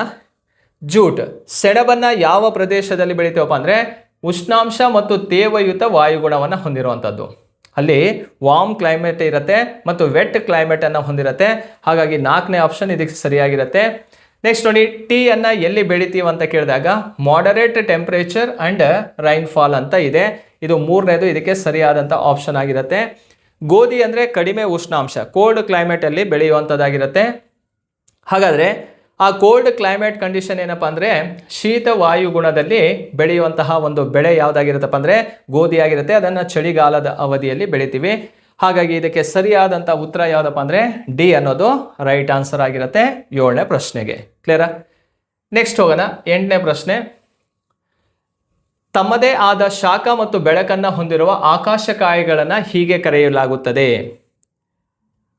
ನೆಕ್ಸ್ಟ್ ನೋಡಿ, ಇದು ಸೆಲ್ಫ್ ಲುಮಿನಾರ್ ಬಾಡಿ ಅಂತಲೂ ಕೂಡ ಕರಿತೀವಿ ಅದನ್ನು. ಯಾವ್ಯಾವುದು? ಉಪಗ್ರಹಗಳು ತನ್ನದೇ ಆದಂತಹ ಬೆಳಕನ್ನು ಹೊಂದಿರ್ತಾವ? ಇಲ್ಲ. ಉಪಗ್ರಹಗಳು ಯಾರಿಂದ ಶಾಖ ಮತ್ತು ಬೆಳಕನ್ನು ಪಡಿತಾವಪ್ಪ ಅಂದರೆ ಸನ್ನಿಂದ ಪಡೆಯುವಂಥದ್ದು, ಸೂರ್ಯನಿಂದ ಪಡಿತವೆ. ಹಾಗಾಗಿ ಇದು ತಪ್ಪಾಗಿರುವಂಥದ್ದು. ಹಾಗೆ ಉಲ್ಕೆಗಳು ಅಂತ ಇದೆ. ಉಲ್ಕೆನೂ ಕೂಡ ತನ್ನದೇ ಆದಂತಹ ಶಾಖ ಮತ್ತು ಬೆಳಕನ್ನು ಹೊಂದಿಲ್ಲ. ಹಾಗಾದರೆ ಪ್ಲಾನೆಟ್ಸ್ ಗ್ರಹಗಳು ಕೂಡ ಯಾರಿಂದ ಪಡೆಯುವಂಥದ್ದು? ಈ ನಕ್ಷತ್ರಗಳಿಂದನೇ ಪಡೆಯೋದ್ರಿಂದ ಇದಕ್ಕೆ ಸರಿಯಾದಂಥ ಉತ್ತರ ಸ್ಟಾರ್ ಅನ್ನೋದು ರೈಟ್ ಆನ್ಸರ್ ಆಗಿರುತ್ತೆ. ಅಂದರೆ ಇದನ್ನು ಸೆಲ್ಫ್ ಲುಮಿನಾರ್ ಬಾಡಿ ಅಂತ ಕರಿತೀವಿ. ಸ್ವಯಂ ಪ್ರಕಾಶಿತ ಆಕಾಶಕಾಯಗಳನ್ನು ನಕ್ಷತ್ರ ಅಂತ. ಈ ನಕ್ಷತ್ರದಲ್ಲಿ ಬೈಜಿಕ ಸಮ್ಮಿಲನ ಕ್ರಿಯೆ ನಡೆಯುತ್ತೆ, ನ್ಯೂಕ್ಲಿಯರ್ ಫ್ಯೂಷನ್ ನಡೆಯುತ್ತೆ. ಆ ಬೈಜಿಕ ಸಮ್ಮಿಲನ ಕ್ರಿಯೆ ಅಂದರೆ ಹೈಡ್ರೋಜನ್ ಗ್ಯಾಸ್ ಬರ್ನ್ ಆಗಿ ಹೀಲಿಯಂ ಗ್ಯಾಸ್ ಆಗಿ ಕನ್ವರ್ಟ್ ಆಗುತ್ತೆ. ಆ ಪ್ರೊಸೆಸ್ಸಿಂದ ಏನಾಗತ್ತಪ್ಪ ಅಂತ ಕೇಳಿದಾಗ ನೋಡಿ, ಆ ನಕ್ಷತ್ರದಲ್ಲಿ ಶಾಖ ಮತ್ತು ಬೆಳಕು ಕೂಡ ಉಂಟಾಗತ್ತೆ. ಹಾಗಾಗಿ ನಕ್ಷತ್ರಗಳು ಯಾವಾಗಲೂ ಕೂಡ ಬೆಳಗ್ತಾ ಇರೋದನ್ನು ನೋಡ್ಬೋದು. ಈಗ ಸೂರ್ಯ ಅಂತ ನೋಡಿದರೆ ನಮಗೆ ಲೈಟು ಸಿಗತ್ತೆ, ಹೀಟು ಸಿಗತ್ತೆ. ಆ ಲೈಟು ಮತ್ತು ಹೀಟನ್ನು ಒಳಗೊಂಡಿರುವಂತಹ ಸೋಲಾರ್ ಸಿಸ್ಟಮಲ್ಲಿ ಯಾವುದು ಅಂತ ಕೇಳಿದರೆ ಅದು ಸ್ಟಾರ್ ಅಥವಾ ನಕ್ಷತ್ರ ಅಥವಾ ಸೂರ್ಯ ಅಂತಲೇ ನಾವು ಕರಿಬಹುದು. 8ನೇ ಪ್ರಶ್ನೆಗೆ ಸಿ ಅನ್ನೋದು ಸರಿಯಾದಂಥ ಉತ್ತರ. 9ನೇ ಕ್ವಶನಿಗೆ ಹೋಗೋಣ. ಕೆಳಗಿನವುಗಳಲ್ಲಿ ಯಾವುದು ಶಾಶ್ವತ ಗಾಳಿ ಅಲ್ಲ? ಸರಿಯಾದ ಉತ್ತರವನ್ನು ಆರಿಸಿ. ಪರ್ಮನೆಂಟ್ ವಿಂಡ್ಸ್ ಅಂತ ಕರಿತೀವಿ, ನಾಟ್ ಎ ಪರ್ಮನೆಂಟ್ ವಿಂಡ್ಸ್ ಅಂತ ಕೇಳಿದ್ದೇನೆ. ಇದರಲ್ಲಿ ಯಾವುದು ಶಾಶ್ವತ ಗಾಳಿ ಅಲ್ಲ ಅಂತ ನೋಡಿದಾಗ ಫಸ್ಟ್ ಇಲ್ಲಿ ಮ್ಯಾಪನ್ನು ನೋಡ್ಕೊಳ್ಳಿ. ಇದರಲ್ಲಿ ಯಾವ್ಯಾವ ರೀತಿ ಮಾರುತಗಳು ಕಂಡುಬರ್ತಾವೆ. ಇಲ್ಲಿ 3 ಮಾರುತಗಳನ್ನು ಫಸ್ಟ್ ಬೇಸ್ ಆಗಿ ತಗೊಳ್ಳೋಣ ಸಾಕು ನಾವು. ಅಷ್ಟಾದರೆ ಕಾನ್ಸೆಪ್ಟ್ ನಿಮಗೆ ಗೊತ್ತಾಗತ್ತೆ. ನೋಡಿ, ಈ 3 ಮಾರುತಗಳು ಯಾವ್ಯಾವುದು ಅಂಥೇಳಿ ಈ ಒಂದು ಪಿಕ್ಚರಲ್ಲಿ ನಿಮಗೆ ಕಾನ್ಸೆಪ್ಟನ್ನು ಕ್ಲಿಯರ್ ಮಾಡಿಕೊಡ್ತೀನಿ. ನೋಡಿ, ಇಲ್ಲಿ ಮಾರ್ಕ್ ಮಾಡ್ತಾ ಇದ್ದೀನಲ್ಲ, ಇದನ್ನು ವಾಣಿಜ್ಯ ಮಾರುತಗಳು ಅಂತ ಕರಿತೀವಿ. ಇವು ವಾಣಿಜ್ಯ ಮಾರುತಗಳು. ಇದು 0 ಡಿಗ್ರಿ ಈಕ್ವಿಟಾರ್. ನೋಡಿ, ಇವು ಟ್ರೇಡ್ ವಿಂಡ್ಸ್, ವಾಣಿಜ್ಯ ಮಾರುತಗಳು ಅಂತ ಕರಿತೀವಿ. ನೋಡಿ, ಈ ವರ್ಷ ತುಂಬ ಒಂದೇ ದಿಕ್ಕಿನಲ್ಲಿ ಬೀಸುವಂತಹ ಮಾರುತಗಳು. ಹಾಗಾಗಿ ಇದನ್ನು ಪರ್ಮನೆಂಟ್ ವಿಂಡ್ಸ್ ಅಂತ ಕರಿತೀವಿ. ಯಾವುದನ್ನು? ವಾಣಿಜ್ಯ ಮಾರುತಗಳನ್ನು. ಆಪ್ಷನಲ್ಲಿ ಏನಾದ್ರು ವಾಣಿಜ್ಯ ಮಾರುತ ಇದೆಯಾ? ಟ್ರೇಡ್ ವಿಂಡ್ಸ್ ಇದೆ ಅಥವಾ ವ್ಯಾಪಾರಿ ಮಾರುತಗಳು ಇದೆಯಲ್ಲ, ಇದು ಪರ್ಮನೆಂಟ್ ವಿಂಡ್ಸ್ ಆಗಿರುತ್ತೆ. ಇಲ್ಲಿ ಬೇಕಾಗಿರೋದು ಯಾವುದು? ನಾಟ್ ಎ ಪರ್ಮನೆಂಟ್ ವಿಂಡ್ಸ್ ಅಂತ. 2ನೇ ಗಾಳಿಗೆ ಹೋಗೋಣ. 2ನೇ ಗಾಳಿ ಯಾವುದು ಅಂತ ನೋಡಿದಾಗ ಪ್ರತಿ ವಾಣಿಜ್ಯ ಮಾರುತಗಳು ಅಂತ ಕರಿತೀವಿ. ಆ್ಯಂಟಿ ಟ್ರೇಡ್ ವಿಂಡ್ಸ್ ಇವು. ಕ್ಲಿಯರಾ? ಇವು ಯಾವುದಪ್ಪ ಅಂದರೆ ಆ್ಯಂಟಿ ಟ್ರೇಡ್ ವಿಂಡ್ಸ್ ಅಂಥೇಳಿ. ಇವು ಕೂಡ ವರ್ಷ ತುಂಬ ಒಂದೇ ದಿಕ್ಕಿನಲ್ಲಿ ಬೀಸುವಂತಹ ಮಾರುತಗಳಾಗಿರ್ತವೆ. ಇನ್ನೊಂದು ಯಾವುದಪ್ಪ ಅಂದರೆ ಇದು ಪೋಲಾರ್ ವಿಂಡ್ಸ್ ಅಂತ ಕರಿತೀವಿ. ಇದು ಧ್ರುವೀಯ ಮಾರುತಗಳು ಅಂತ ಇವು. ಇವು ಕೂಡ ಒಂದೇ ದಿಕ್ಕಿನಲ್ಲಿ ಬೀಸ್ತವೆ. Trade winds, anti trade winds, polar winds ಇವುಗಳನ್ನು ಶಾಶ್ವತ ಮಾರುತಗಳು ಅಂತ ಕರೆಯೋದು. ಈ ಮಾರುತಗಳಲ್ಲಿ ಈ ವಾಣಿಜ್ಯ ಮಾರುತ ಇದೆಯಲ್ಲ, ಇದು ಯಾವ ಭಾಗದಿಂದ ಬೀಸ್ತಾ ಇದಾವೆ? ಇವು ಪೂರ್ವದಿಂದ ಪಶ್ಚಿಮದ ಕಡೆ ಹೋಗ್ತಾ ಇದಾವೆ. ಈ ಪೂರ್ವದಿಂದ ಪಶ್ಚಿಮ ಕಡೆ ಹೋಗೋದ್ರಿಂದ ಇದನ್ನ ಈಸ್ಟರ್ಲಿಸ್ ವಿಂಡ್ಸ್ ಅಂತ ಕರಿತೀವಿ, ಅಥವಾ ಪೂರ್ವ ಮಾರುತಗಳು ಅಂತ ಕರಿತೀವಿ. ಯಾವ ಮಾರುತಗಳಿಗೆ ಕರೆಯುವಂತ ಹೆಸರು? ಟ್ರೇಡ್ ವಿಂಡ್ಸ್ಗೆ ಕರೆಯುವಂತ ಹೆಸರೇ ಈಸ್ಟರ್ಲಿಸ್ ಅಂತ ಕರೆಯೋದು. ವೆಸ್ಟರ್ಲಿಸ್ ಅಂತ ಕರಿತೀವಿ, ಪಶ್ಚಿಮ ಮಾರುತಗಳು. ನೋಡಿ, ಇವು ಪಶ್ಚಿಮದಿಂದ ಪೂರ್ವದ ಕಡೆ ಹೋಗ್ತವೆ. ಈ ಆಂಟಿ ಟ್ರೇಡ್ ವಿಂಡ್ಸ್ ಅನ್ನ ವೆಸ್ಟರ್ಲಿಸ್ ವಿಂಡ್ಸ್ ಅಂತ ಕರೀತಾರೆ, ಅಥವಾ ಪಶ್ಚಿಮ ಮಾರುತಗಳು ಅಂತ ಕರಿತೀವಿ. ಹಾಗಾಗಿ ಇದು ಪರ್ಮನೆಂಟ್ ವಿಂಡ್ಸ್, ಇದು ಪರ್ಮನೆಂಟ್ ವಿಂಡ್ಸ್, ಇದು ಪರ್ಮನೆಂಟ್ ವಿಂಡ್ಸ್. ಹಾಗಾದ್ರೆ ಮಾನ್ಸೂನ್ ಇದೆಯಲ್ಲ, ಅದು ಸೀಸನಲ್ ವಿಂಡ್ಸ್ ಅಂತ ಕರಿತೀವಿ, ಋತುಕಾಲಿಕ ಮಾರುತಗಳು. ನೋಡಿ, ನಮಗೆ ಜೂನಲ್ಲಿ ಸ್ಟಾರ್ಟ್ ಆಗತ್ತೆ, ಜೂನ್, ಜುಲೈ, ಆಗಸ್ಟ್, ಸೆಪ್ಟೆಂಬರಲ್ಲಿ ಎಂಡ್ ಆಗ್ತಾವೆ. ಹಾಗೆ ಈಶಾನ್ಯ ಮಾನ್ಸೂನ್ ಮಾರುತಗಳು ಅಂಥೇಳಿ ಅಕ್ಟೋಬರ್, ನವೆಂಬರಲ್ಲಿ ಬೀಸ್ತವೆ. ಇವೆಲ್ಲ ಏನಪ್ಪ ಅಂತ ಕೇಳಿದಾಗ ಇವು ಪರ್ಮನೆಂಟ್ ವಿಂಡ್ಸ್ ಅಲ್ಲ, ಇವು ಟೆಂಪರವರಿ ವಿಂಡ್ಸ್ ಅಂತ ಕರಿತೀವಿ, ಅಥವಾ ಅಶಾಶ್ವತ ಮಾರುತಗಳು ಅಂತಲೂ ಕೂಡ ಕರಿತೀವಿ. ಹಾಗಾಗಿ ಇದಕ್ಕೆ ಸರಿಯಾದಂತಹ ಉತ್ತರ ಯಾವುದಪ್ಪ ಅಂದರೆ ಮಾನ್ಸೂನ್ ವಿಂಡ್ಸ್ ಅನ್ನೋದು ರೈಟ್ ಆನ್ಸರ್ ಆಗಿರುತ್ತೆ 9ನೇ ಪ್ರಶ್ನೆಗೆ. ನೆಕ್ಸ್ಟ್ ಹೋಗೋಣ 10ನೇ ಪ್ರಶ್ನೆಗೆ. ನೋಡಿ, the correct sequence of 3 planets of the solar system in increasing order of their distance from the sun. ಅಂದರೆ ಸೂರ್ಯನಿಂದ ಇರುವ ದೂರದ ಆಧಾರದ ಮೇಲೆ 3 ಗ್ರಹಗಳನ್ನು ತಿಳಿಸಿ ಅಂತ ಇದೆ. ಈ ಒಂದು ಕಾನ್ಸೆಪ್ಟನ್ನು ಬಹಳಷ್ಟು ವಿಡಿಯೋದಲ್ಲಿ ನಾನು ಹೇಳಿದ್ದೀನಿ ಆಲ್ರೆಡಿ ನಿಮಗೆ ಸೋಲಾರ್ ಸಿಸ್ಟಮ್ ಬಗ್ಗೆ. ಫಸ್ಟ್ ಗ್ರಹ ಯಾವುದಪ್ಪ ಅಂದರೆ ಬುಧ, ಶುಕ್ರ, ಭೂಮಿ, ಮಂಗಳ, ಗುರು, ಶನಿ, ಯುರೇನಸ್ ಮತ್ತು ನೆಪ್ಚೂನ್ ಅಂಥೇಳಿ. ನೋಡಿ, ಒಟ್ಟು 8 ಗ್ರಹಗಳು ಕಂಡು ಬರ್ತಾವೆ ಸೂರ್ಯನಿಂದ ಇರುವಂತಹ ದೂರದ ಆಧಾರದ ಮೇಲೆ. ಈಗ ಡಿಸ್ಟೆನ್ಸ್ ಬೇಸಲ್ಲಿ ನೋಡಿದಾಗ ಫಸ್ಟ್ ಯಾರಿದ್ದಾರೆ? ಮರ್ಕ್ಯೂರಿ ಇದ್ದೇನೆ, ನೆಕ್ಸ್ಟ್ ವೀನಸ್ ಇದೆ, ಅರ್ತ್ ಇದೆ, ಮಾಸ್ ಇದೆ. ಇಷ್ಟಲ್ಲೇ ಆನ್ಸರ್ ಸಿಗತ್ತೆ, ನೋಡ್ಬೇಡಣ. ಈಗ ಫಸ್ಟ್ ಮರ್ಕ್ಯೂರಿ ಇರಬೇಕು. ಮರ್ಕ್ಯೂರಿ ಎಲ್ಲಿದೆ ಅಂತ ಹುಡ್ಕೊಳ್ಳಿ. ಇಲ್ಲಿ ವೀನಸ್ ಇದೆ, ಇದು ತಪ್ಪು. ಇಲ್ಲಿ ಮರ್ಕ್ಯೂರಿ ಇದೆ, ಇದು ಸರಿ. ಇದು ಮಾರ್ಸ್ ಇದೆ, ಇದು ತಪ್ಪು. ಇದು ವೀನಸ್ ಇದೆ, ಇದು ತಪ್ಪು. ಸರಿಯಾದಂಥ ಉತ್ತರ ಈಸಿಯಾಗಿ ಸಿಗ್ತಲ್ಲ ನಮಗೆ ಇಲ್ಲಿ. ಫಸ್ಟ್ ಯಾವುದಿದೆ? ಮರ್ಕ್ಯೂರಿ, ಬುಧ ಗ್ರಹ. ಎರಡನೇದು ಯಾವುದಿದೆ? ವೀನಸ್ ಅಂತ ಇದೆ. ನೋಡಿ, ವೀನಸ್ ಅಂದರೆ ಶುಕ್ರ ಗ್ರಹ ಇದೆ. ಮೂರನೇದು ಯಾವುದಿದೆಯಪ್ಪ ಅಂದರೆ ಮಾರ್ಸ್ ಇದೆ. ಮಾರ್ಸನ್ನು ನಾವು ಮೂರನೇದಾಗಿ ನೋಡ್ತೀವಿ. ಹಾಗಾಗಿ ಇಲ್ಲಿ ಸೂರ್ಯನಿಂದ ಇರುವಂತಹ ದೂರದ ಆಧಾರದ ಮೇಲೆ ನಾವು ನೋಡ್ತಾ ಹೋದಾಗ ಮರ್ಕ್ಯೂರಿ, ವೀನಸ್, ಮಾರ್ಸ್ ಅಂತಲೂ ಕೂಡ ಆನ್ಸರ್ ಮಾಡ್ಬೋದು. ಇನ್ನೊಂದು ಯಾವುದನ್ನು ತಗೊಂಡಿದ್ದಾನೆ ನೋಡಿ, ಮರ್ಕ್ಯೂರಿಯನ್ನು ಬಿಟ್ಟಿದ್ದಾನೆ. ಇಲ್ಲಿ ಯಾವುದನ್ನು ಬಿಟ್ಟಿದ್ದಾನೆ? ಮರ್ಕ್ಯೂರಿಯನ್ನು ಬಿಟ್ಟಿದ್ದಾನೆ. ನೋಡಿ, ವೀನಸ್, ಅರ್ತ್, ಮಾಸ್ ಅಂತ ಕೊಟ್ಟಿದ್ದಾನೆ. ಹಾಗಾಗಿ ಇದನ್ನು ಕೂಡ ನಾವು ಸರಿಯಾದಂತಹ ಉತ್ತರ ಅಂತ ಕನ್ಸಿಡರ್ ಮಾಡ್ಕೋಬಹುದು. ಬಟ್ ಒಂದು ಬಿಟ್ಟು ಮತ್ತೊಂದು ಬಿಟ್ಟು ಮತ್ತೊಂದು ಕೇಳಿರೋದ್ರಿಂದ ಈಗ ನಾವು ಸರಿಯಾದಂತಹ ಉತ್ತರ ಅಂತ ಕನ್ಸಿಡರ್ ಮಾಡಬೇಕಾದ್ರೆ ಮರ್ಕ್ಯೂರಿ ಫಸ್ಟ್ ಇರೋದ್ರಿಂದ ಅದನ್ನೇ ನಾವು ಆನ್ಸರ್ ಅಂತ ತಗೊಳ್ಳೋಣ. ಒಂದು ಗ್ಯಾಪ್ ಮಾಡಿದೆ ನೋಡಿ, ಮರ್ಕ್ಯೂರಿ ಇದೆ, ಆಮೇಲೆ ಯಾವುದಿದೆ? ವೀನಸ್ ಇದೆ, ಶುಕ್ರ ಗ್ರಹ ಇದೆ. ಅದಾದ ನಂತರ ಭೂಮಿ ಕೊಟ್ಟಿಲ್ಲ, ಅವನು ಯಾವ್ದು ಕೊಟ್ಟಿದ್ದಾನೆ? ಮಾರ್ಸ್ ಅನ್ನ ಕೊಟ್ಟಿದ್ದಾನೆ. ಹಾಗಾಗಿ ಇದಕ್ಕೆ ಸರಿಯಾದಂತಹ ಉತ್ತರ ಯಾವುದು ಅಂತ ಕೇಳಿದ್ರೆ ಇದನ್ನೇ ಬಿ ಸರಿಯಾದಂತಹ ಉತ್ತರವಾಗಿರುತ್ತೆ. ರೈಟ್. ನೆಕ್ಸ್ಟ್ 11ನೇ ಪ್ರಶ್ನೆಗೆ ಹೋಗೋಣ. ಈ ಕೆಳಗಿನ ಯಾವ ಗ್ರಹ ಉಪಗ್ರಹಗಳನ್ನು ಹೊಂದಿಲ್ಲ ಅಂತ ಇದೆ. ಇಲ್ಲಿ ನೋಡಿ, ಮಾರ್ಸ್ ಅಂತ ಇದೆ, ನೆಪ್ಚೂನ್ ಇದೆ, ಯುರೇನಸ್ ಇದೆ, ವೀನಸ್ ಅಂತ ಇದೆ. ಸೌರವ್ಯೂಹದಲ್ಲಿ ಉಪಗ್ರಹಗಳನ್ನು ಹೊಂದದೇ ಇರುವಂತಹ 2 ಗ್ರಹಗಳು ಯಾವುದಪ್ಪ ಅಂತ ಕೇಳಿದ್ರೆ ಒಂದು ಬುಧ ಗ್ರಹ, ಇನ್ನೊಂದು ಶುಕ್ರ ಗ್ರಹ. ಈ ಬುಧ ಮತ್ತು ಶುಕ್ರ ಗ್ರಹಗಳಿಗೆ ಯಾವುದೇ ಉಪಗ್ರಹಗಳು ಕಂಡುಬರಲ್ಲ. ಯಾಕೆ ಯಾವುದೇ ಉಪಗ್ರಹಗಳು ಕಂಡುಬರಲ್ಲ ಅಂದರೆ ನೋಡಿ, ಈ ಒಂದು ಗ್ರಹಗಳು ಯಾರಿಗೆ ಸಮೀಪ ಇದಾವಪ್ಪ ಅಂದರೆ ಸೂರ್ಯನಿಗೆ ಸಮೀಪದಲ್ಲಿದ್ದಾವೆ. ಸೂರ್ಯನಿಗೆ ಸಮೀಪದಲ್ಲಿರೋದ್ರಿಂದ ಈ ಗ್ರಹಗಳಿಗೆ ಯಾವುದೇ ಉಪಗ್ರಹಗಳಿಲ್ಲ. ಯಾಕಂದರೆ ಇಲ್ಲಿ ಉಷ್ಣಾಂಶ ಜಾಸ್ತಿ ಇರುತ್ತೆ, ಟೆಂಪ್ರೇಚರ್ ಹೈ ಇರುತ್ತೆ, ಗುರುತ್ವಾಕರ್ಷಣ ಬಲ ಏನಾಗಿದೆಯಪ್ಪ ಅಂದರೆ ಕಡಿಮೆ ಇದೆ. ಹಾಗಾಗಿ ಇದಕ್ಕೆ ಯಾವುದೇ ಸ್ಯಾಟಲೈಟ್ ಇಲ್ಲ. ಸೋಲಾರ್ ಸಿಸ್ಟಮ್ ಅಲ್ಲಿ ಯಾವುದಕ್ಕೆ ಉಪಗ್ರಹಗಳು ಇಲ್ಲ ಅಂತ ಕೇಳಿದರೆ ಒಂದು ಬುಧ ಗ್ರಹ ಮತ್ತಿನ್ನೊಂದು ಶುಕ್ರ ಗ್ರಹ. ಕೊಟ್ಟಿರೋ ಪ್ರಶ್ನೆಗೆ ಸರಿಯಾದಂಥ ಉತ್ತರ ಯಾವುದಪ್ಪ ಅಂದರೆ ವೀನಸ್ ಅನ್ನೋದು ರೈಟ್ ಆನ್ಸರ್ ಆಗಿರುತ್ತೆ. ಅಂದರೆ ಶುಕ್ರ ಗ್ರಹ ಇದಕ್ಕೆ ಸರಿಯಾದಂತಹ ಉತ್ತರವಾಗಿರುತ್ತೆ. ರೈಟ್. ನೆಕ್ಸ್ಟ್ ಕ್ವಶನ್ಗೆ ಹೋಗೋಣ. ರಿಕ್ಟರ್ ಮಾನವನ್ನು ಈ ಕೆಳಗಿನ ಯಾವ ಉದ್ದೇಶಕ್ಕಾಗಿ ಬಳಸಲಾಗುತ್ತದೆ? ರಿಕ್ಟರ್ ಮಾನವನ್ನು ಬಳಸುವಂತಹ ಉದ್ದೇಶ ಏನು? ಭೂಕಂಪನದ ತೀವ್ರತೆಯನ್ನು ಅಳೆಯುವಂತಹ ಮಾನವನ್ನು ಏನಂತ ಕರಿತೀವಿ? ರಿಕ್ಟರ್ ಮಾನ ಅಂತ. ಅರ್ಥಕ್ವಿಕ್ ಮೆಜರ್ಮೆಂಟನ್ನು ಮೆಜರ್ ಮಾಡುವಂಥದ್ದನ್ನು ಏನಂತ ಕರಿತೀವಪ್ಪ ಅಂದರೆ ರಿಕ್ಟರ್ ಮಾನ ಅಂತ ಕರಿತೀವಿ. ಇತ್ತೀಚೆಗೆ ಮರ್ಸೇಲಿ ಅನ್ನುವಂತಹ ಒಂದು ಉಪಕರಣವನ್ನು ಕೂಡ ಭೂಕಂಪನದ ತೀವ್ರತೆ ಬಗ್ಗೆ ಅಳೆಯೋದಕ್ಕೋಸ್ಕರ ಬಳಸೋದನ್ನು ನಾವು ನೋಡ್ಬೋದು. ನೋಡಿ, ಇವು 12 ಇಂಪಾರ್ಟೆಂಟ್ ಆದಂತಹ ಒಂದು ಪ್ರಶ್ನೆಗಳನ್ನು ಈ ಒಂದು ವಿಡಿಯೋದಲ್ಲಿ ನಾವು ಕ್ಲಿಯರ್ ಮಾಡ್ಕೊಂಡಿದ್ದೀವಿ.